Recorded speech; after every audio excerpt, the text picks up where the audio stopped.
harga Bitcoin kemarin sempat menyentuh 1,4 miliar. Siap. Nah ini kira-kira apa yang menyebabkan hal ini bisa terjadi? Kalau menurut saya ini bukan sesuatu yang patut dipanikkan. Apakah ini juga terjadi karena fenomena halving kemarin? Jadi kalau kita bicara mengenai halving ya, jadi kalau kita bicara tahun 2020, kenaikannya paling tinggi kapan? 2021. Penurunannya kapan? 2021, 2022, kemudian 2023 baru mulai naik. Ya, jadi kalau kita bicara siklusnya mirip-mirip nih sekarang. Mirip ya sama Mirip. 2021 ya. Kalau kita bicara tahun sebelumnya lagi lah, tahun 2017, Ya. sama persis tuh. Ya. Kalau kita bicara 2013 juga kurang lebih sama persis. Ya. Nah, yang pertanyaannya adalah apakah ini akan berulang lagi atau tidak? Banyak orang yang mengatakan wah kalau Piala Dunia itu seringkali market tuh katanya bearish. Nah kira-kira apakah itu benar atau tidak? Jadi kalau kita bicara mengenai Piala Dunia ya, Kalau menurut Pak Oscar, market outlook selama setahun ini bagaimana?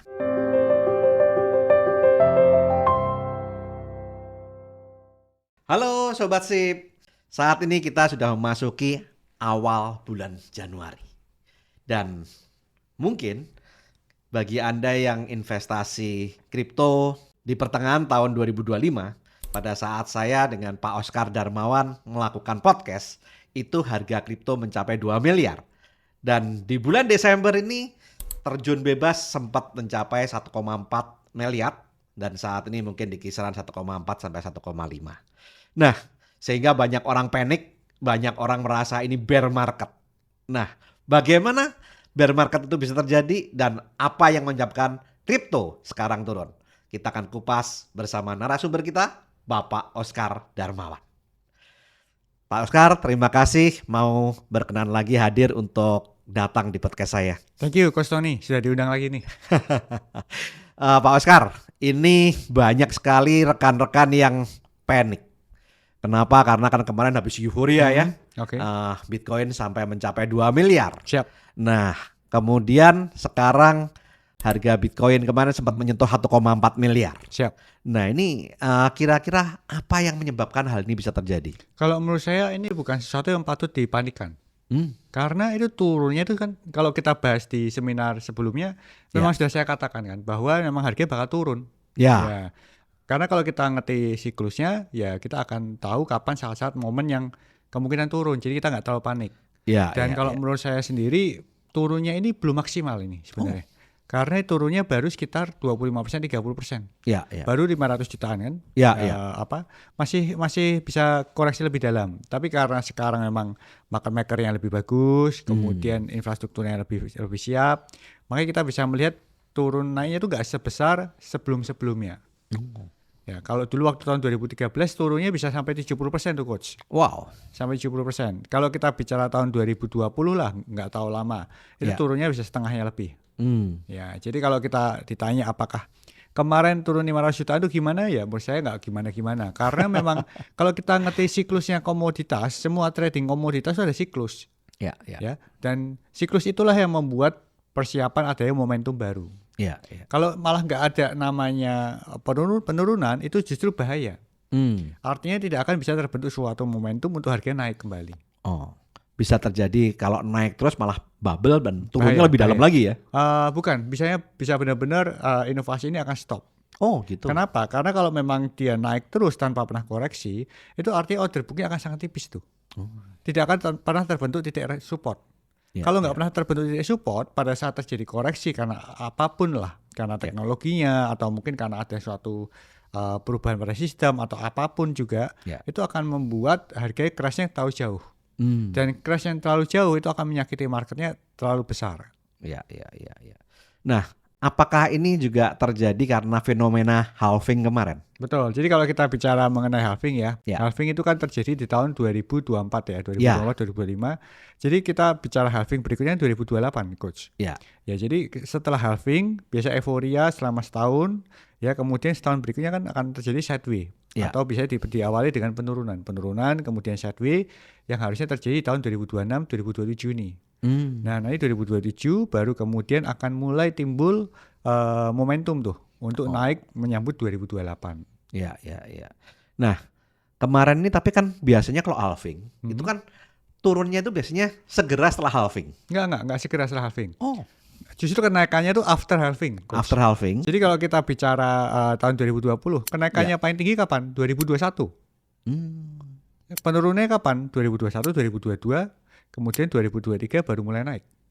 Ya, jadi kalau kita bicara siklusnya mirip-mirip nih sekarang. Mirip ya, sama 2021 ya. Kalau kita bicara tahun sebelumnya lagi lah, tahun 2017, sama persis itu. Ya, kalau kita bicara 2013 juga kurang lebih sama persis. Nah, yang pertanyaannya adalah apakah ini akan berulang lagi atau tidak? Ya. Jadi ini selama ini kelihatannya Bitcoin ini seperti istilah history repeat itself terjadi ya. Kalau kita bicara trading komoditas, semua kan ada cycle-nya. Ya, bahkan di saham pun sama kan? Ya. Di saham juga ada cycle-nya. Cuma kalau di saham cycle-nya lebih pendek. Kenapa?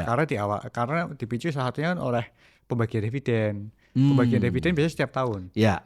Kalau di kripto diawali dari proses halving yang terjadi setiap 4 tahun sekali. Itu yang siklus apapun tuh selalu ada pemicunya kan? Ya, itu kemarin Pak Oscar sempat kupas ya di saat seminar kita yang pertama. Sehingga rekan-rekan yang kemarin ikut daripada seminar yang kita adakan itu banyak yang selamat Pak ini. Saya kan sempat kemarin ditanya tuh sama salah satu peserta seminar. Apakah saya boleh borong Bitcoin sekarang? Saya bilang sama mereka sih jangan ya, karena saya yakin terjadi koreksi. Biarpun pada saat itu semua orang, malah semua influencer bilangnya suruh Bitcoin sekarang, beli Bitcoin, all in Bitcoin sekarang. Tapi saya merasa itu saat yang sangat berbahaya. Karena euforia ya. Karena euforia dan after halving. Di mana saya tahu akan terjadi koreksi yang cukup dalam. Ya, untungnya yang bersangkutan nggak jadi mau beli Bitcoinnya dalam jumlah besar. Saya tetap menyarankan kalau setelah halving itu yang paling tepat adalah membelinya secara DCA. Dollar cost averaging ya. Dollar cost averaging. Ya, apalagi kalau kita memasuki masa sideways seperti sekarang. Ya. Nah, kalau saham kan ada yang namanya market maker. Nah, bagaimana dengan di kripto? Terutama di Bitcoin ini. Jadi kalau di semua komoditas pasti ada market maker. Market maker itu adalah suatu institusi atau suatu orang yang memang kerjaannya dia akan membantu menjaga harga di setiap exchange dan menggerakkan harganya juga. Karena mereka punya kapital yang besar, karena mereka punya kemampuan finansial yang memang fokusnya lebih untuk di komoditas tertentu lah. Seperti emas kan juga ada market makernya. Kita bicara saham sudah pasti ada market makernya. Bahkan orang kalau mau IPO kan harus engage market maker dulu. Betul. Jadi kalau kita bicara kripto pun bagaimana? Kripto sebagaimana semua komoditas lain itu juga ada market makernya. Nah, salah satu market maker terbesar di dunia ya Wintermute ya. Wintermute itu satu market maker terbesar. Kalau dia beroperasinya banyak di global exchange. Kalau di Indodax juga ada market makernya. Market makernya kita lebih ke retail side. Jadi kecil-kecil banyak gitu loh. Nah, setiap exchange punya tipikal market maker yang berbeda-beda. Tapi biasanya kalau kita bicara Indodax, kita bicara crypto exchange lain, itu ada suatu market maker yang berusaha menjaga harga di setiap spot tuh. Dengan cara melakukan perdagangan arbitrasi. Nah, sekarang kan juga kemarin itu ada rumor, bukan rumor ya, sudah terjadi ini. BlackRock masuk di kripto dan itu yang membuat euforia juga gitu kan. Apakah BlackRock itu juga termasuk salah satu market maker sekarang? Mungkin Bitcoin. BlackRock lebih tepat dikatakan liquidity provider ya daripada market maker. Kalau market maker kan dia aktif tuh, harus setiap hari dia aktif melakukan put position dan lain sebagainya. Kalau BlackRock itu lebih sebagai orang yang melakukan investasi dalam jumlah besar, kemudian dia membentuk ETF. ETF-nya sendiri yang kemudian mengambil posisi kan. Jadi bukan sebagai market maker. Kalau market maker dia biasanya lebih aktif tradingnya untuk memaintain posisi harga. Jadi bedanya antara market maker itu adalah dia mengambil posisi setiap hari. Kalau selalu setiap hari, tapi dia aktif mengambil posisi. Aktif ya. Kalau BlackRock lebih sebagai investor. Investor ya. Jadi liquidity provider itu dia hanya sekali chip untuk jangka panjang gitu ya. Dia bisa berkali-kali tapi sifatnya untuk, kalau bisa dibilang ETF-nya BlackRock itu untuk mempertemukan institusi dan retail masuk ke dalam mereka, kemudian mereka yang kemudian mengambil bargaining position ya kan. Tapi BlackRock bukan berfungsi sebagai penjaga harga, bukan. Tapi karena dia membeli dalam jumlah besar, maka secara otomatis memang mereka menjadi salah satu penentu harga. Tapi bukan sebagai market maker. Oke. Nah, seringkali Bitcoin ini kan naik karena ada inflasi ya. Ya. Nah, sekarang saat ini kan Cina mengalami deflasi ya kan, tetapi Jepang mengalami inflasi gitu kan. Bahkan saat ini yang Amerika yang banyak sekali orang bingung nih karena kondisinya kelihatannya stable tapi ada ancaman karena tariff Trump, ada kemungkinan inflasi. Nah, dengan kondisi yang global yang kondisinya nggak jelas ini, kira-kira menurut Pak Oscar bagaimana?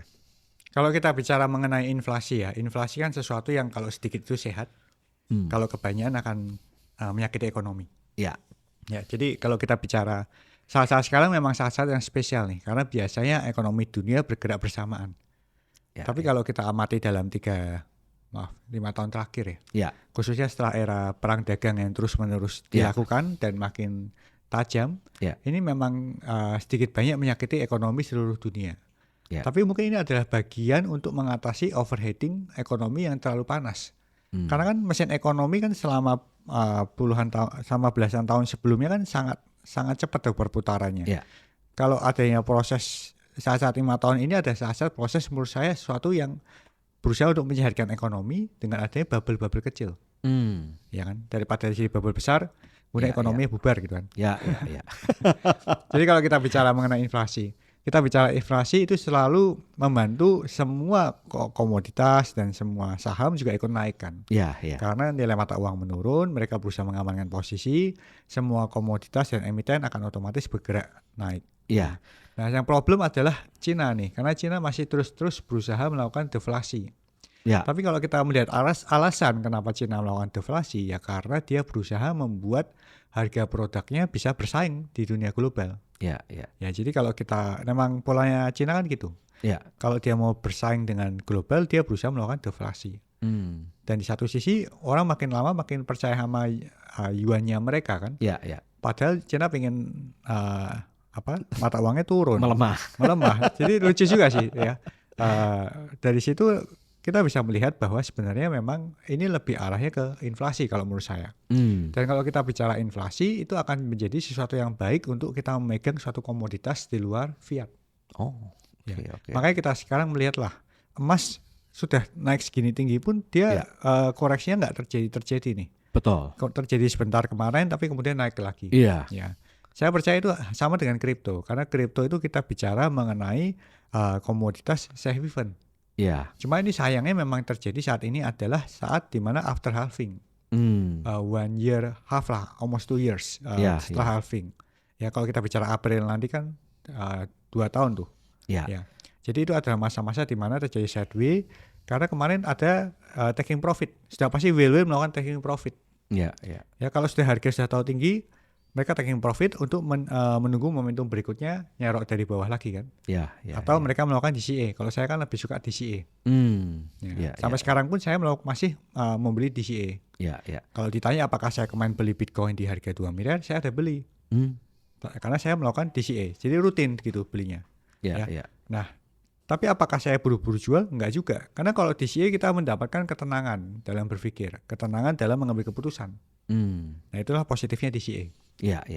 Menurut Pak Oscar, untuk kita melakukan DCA, itu kira-kira berapa persen dari total aset kita atau berapa persen dari total income kita yang harus kita tempatkan mungkin setiap bulan? Saya kira yang pertama perlu kita analisa adalah kita perlu menganalisa dalam setahun itu pendapatan kita berapa. Kemudian portofolio kripto kita mau kita put aside berapa. Kalau yang aman untuk kripto kan sekitar 5-10% tuh. Nah kalau dari 5-10% ini kemudian kita bagi 12, harganya kira-kira berapa? Uangnya berapa? Karena kan setiap orang punya kemampuan finansial berbeda-beda. Betul. Misalnya pendapatannya 10 juta, kan nggak bisa kita samakan dengan orang yang pendapatannya 1 miliar misalnya. Pasti. Ya kan? Nah itu kan kita perlu ukur. Nah coba yang perlu diukur adalah kira-kira pendapatan atau aset yang kita miliki 10%-nya kita taruh di kripto biasanya. Sama seperti polanya untuk di saham ya, kurang lebih ya. Nah, terus kemudian ini banyak orang yang karena khawatir, mereka udah pikirannya kemana-mana nih. Dan banyak netizen yang bertanya bahwa kalau sampai Bitcoin ini hancur, bagaimana dengan industri kripto ini ke depannya?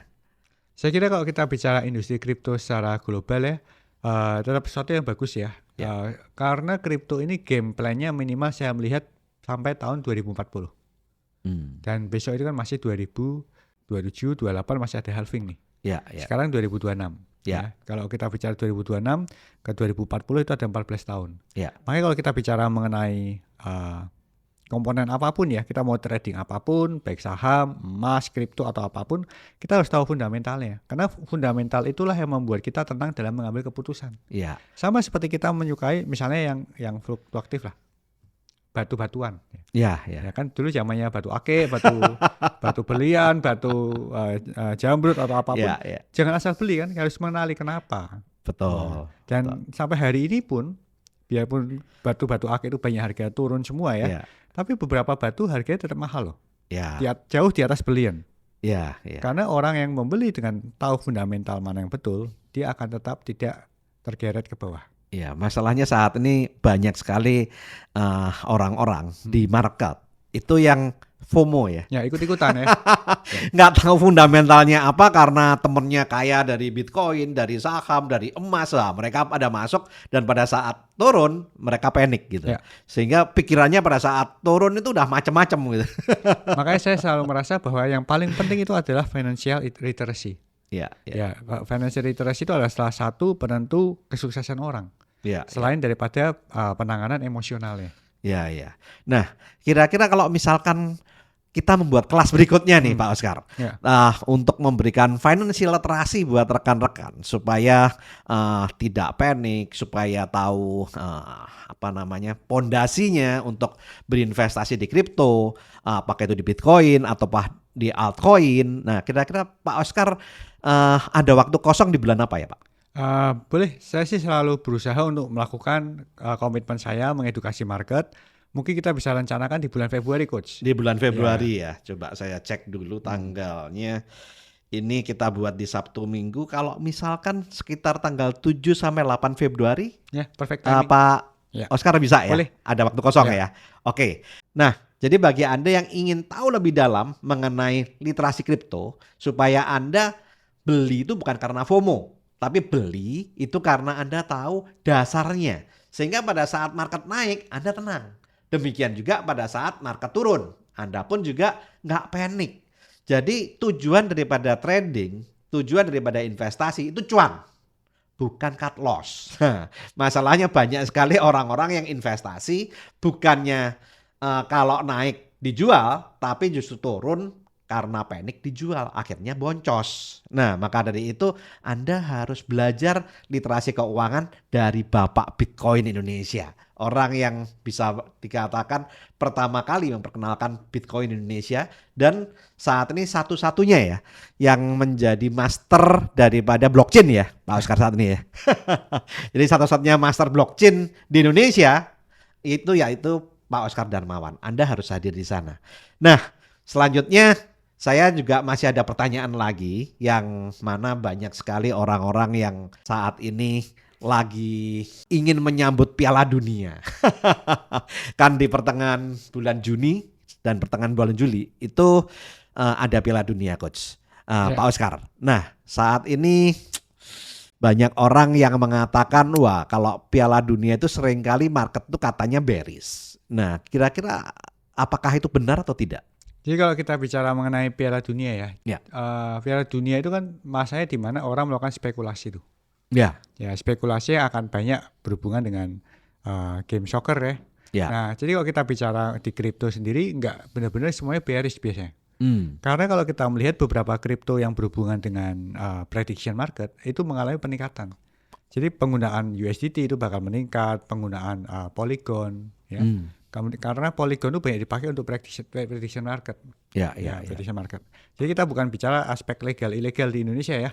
Kita bicara penggunaan kripto di internasional. Ya, karena kan kalau kripto kan lebih global. Betul. Jadi kalau kita bicara seperti prediction market di Poly Market misalnya. Poly Market biasanya Polygon, biasanya harga Polygon akan menunjukkan kenaikan yang cukup menarik gitu ya pada saat terjadi Piala Dunia. Nah, ini juga diikuti dengan seperti Tron. Tron itu kan banyak dipakai untuk dalam tanda kutip prediction market. Jadi kita harus memilih-milih tuh token-token yang kira-kira berhubungan dengan sepak bola dunia. Sepak bola dunia ya. Jadi tapi yang perlu diingat teman-teman, ini bukan financial advice. Ya karena mungkin aja berbeda di tahun ini. betul. Tapi biasanya pada saat Piala Dunia yang berhubungan dengan prediction market itu mengalami lonjakan penggunaan yang luar biasa. Ya. Tapi sekali lagi ini disclaimer ya Pak Oscar ya, betul. karena siklus yang kemarin Betul. seperti itu, bukan mengatakan siklus yang ke depan pasti seperti Siap. itu. Nah, kalau saya dengar Polymarket itu kan yang punya Binance ya. Itu adalah base di Polygon, Pak. Oh, BIS Polygon ya, BIS Polygon. bukan Binance ya. Bukan. Oh, oke. Nah, kira-kira kalau Bitcoin bagaimana di Piala Dunia? Nah, kalau kita bicara mengenai Piala Dunia, orang biasa kecenderungannya lebih melakukan spekulasi ke pasar prediction market ya, Pak ya. Ya. Dan kita harus tahu bahwa tahun 2026 ini adalah tahun di mana Bitcoin harusnya memasuki masa sideway. Jadi kalau memang pada masa Piala Dunia nanti terjadi penurunan atau kestabilan harga, ya menurut saya emang fair aja sih.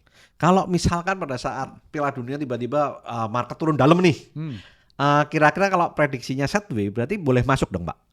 Kalau masa sideway, masanya seharusnya orang masuk melakukan DCA. Ya. Jadi nanti waktu terjadi 2028, 2029 nanti itu masanya jualan lagi tuh. Kayak kemarin kan itu harusnya masa yang orang jual. Ya. Kalau menurut Pak Oscar, kira-kira ya, itu kan kita sekarang di awal Januari 2026. Nah, market outlook selama setahun ini bagaimana? Saya lebih merasa sideways sih, Pak. Masih sideways ya? Ya, 2026 pasti sideways. Oh, tapi ini sekali lagi bukan financial advice ya. Ya. Lagi-lagi semuanya disclaimer, Pak. Nah, semuanya kan prediction. Ya. Oke. Nah, kalau saya tarik dalam jangka yang lebih panjang, 5 tahun ke depan gimana? 5 tahun ke depan mungkin kita akan melihat kenaikan yang cukup signifikan di tahun 2029. 2029. Ya, 2029. Saya kira 2029 nggak lama sih, 3 tahun lagi kan? 3 tahun lagi ya. Nah, terus kemudian kira-kira harga bottom kita itu sekitar kapan dan kapan kita boleh mulai masuk dalam size yang lebih gede? Saya kira kalau kita bicara harga bottom ya, Bitcoin di harga 60.000, 70.000 itu sudah cukup harga di mana kita boleh masuk. Ya. Kalau kita bicara mengenai harga sekarang 1,4 miliar per satu Bitcoin. Mungkin harga Bitcoin di 1 miliar itu harga yang sudah cukup bottom. Harga 1 miliar ya. Jadi mungkin kalau itu ini turun 400 juta lagi, saya rasa masih sesuatu yang oke. Cukup menarik ya untuk kita masuk ya. Nah, itu ongkos produksinya saat ini itu kira-kira menurut Pak Oscar sekitar berapa? Ongkos produksi itu sangat bergantung dengan harga listrik di masing-masing daerah, Pak. Ya. Jadi kalau kita bicara ongkos produksi sekarang yang seperti di Indonesia, kalau kita dapat biaya listriknya yang cukup murah, itu harganya memang masih, karena harga satu Bitcoin kalau kita masukkan ke komponen mining saya nggak tahu persisnya, itu memang harganya masih mendekati 1 miliar. Ya, jadi kalau sekarang harganya memang masih ketinggian nih. Dalam arti miner, orang mining itu mereka bisa selalu langsung bisa jual, langsung profit taking. Makanya hasil mining kayak apapun orang cenderungnya dilepas, supaya orang dapat uang, kemudian bisa diputar buat mining untuk profit lain sebagainya. Saat ini miner yang terbanyak itu dari negara mana, Pak? Saya kira pemain miner itu tetap paling besar dari Cina. Kenapa? Karena alatnya memang dibuat di Cina. Sehingga harus harganya relatif lebih murah ya. Iya, karena masalahnya memang nggak bisa dibantah bahwa untuk membeli alat miner yang terbaru, yang chipnya paling cepat, itu kalau nggak punya koneksi dengan pabrik yang ada di Cina, itu nggak akan bisa dapat. Nunggunya bisa setahun loh. Buat dapetin alat yang baru keluar. Ya. Inden dulu ya. Inden. Nah, jadi bagi para sobat SIP, ini sudah banyak sekali hal-hal yang kita kupas bersama dengan Pak Oscar, dan mungkin ada banyak insight yang Anda peroleh dan sedikit-sedikit bocoran, walaupun semuanya disclaimer, tapi bisa menjadi gambaran buat Anda. Tapi jelas kalau saya kulik lebih dalam lagi itu jelas nggak mungkin karena waktu yang sangat terbatas.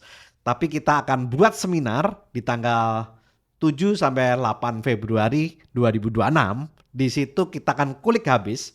Bukan hanya saya yang ngulik, Anda bisa langsung kulik langsung ke Pak Oscar karena ada session tanya jawab ya Pak ya. Siap. Nah, Anda boleh tanyakan apapun yang saat ini belum saya tanyakan. Anda boleh tanyakan dan Pak Oscar akan jawab untuk Anda. Oke, terima kasih banget Pak Oscar untuk kedatangannya. Siap. Dan Bagi para Sobat SIP yang ingin belajar lebih jauh dari Pak Oskar Darmawan, saya tunggu di tanggal 7 dan 8 Februari di kota Jakarta. Oke, terima kasih. Lakukan terus saving, investing, protecting agar hidup Anda makin sip. Dan saya, Tony Urbano Adikaryo, sampai jumpa di Puncak Kemakmuran.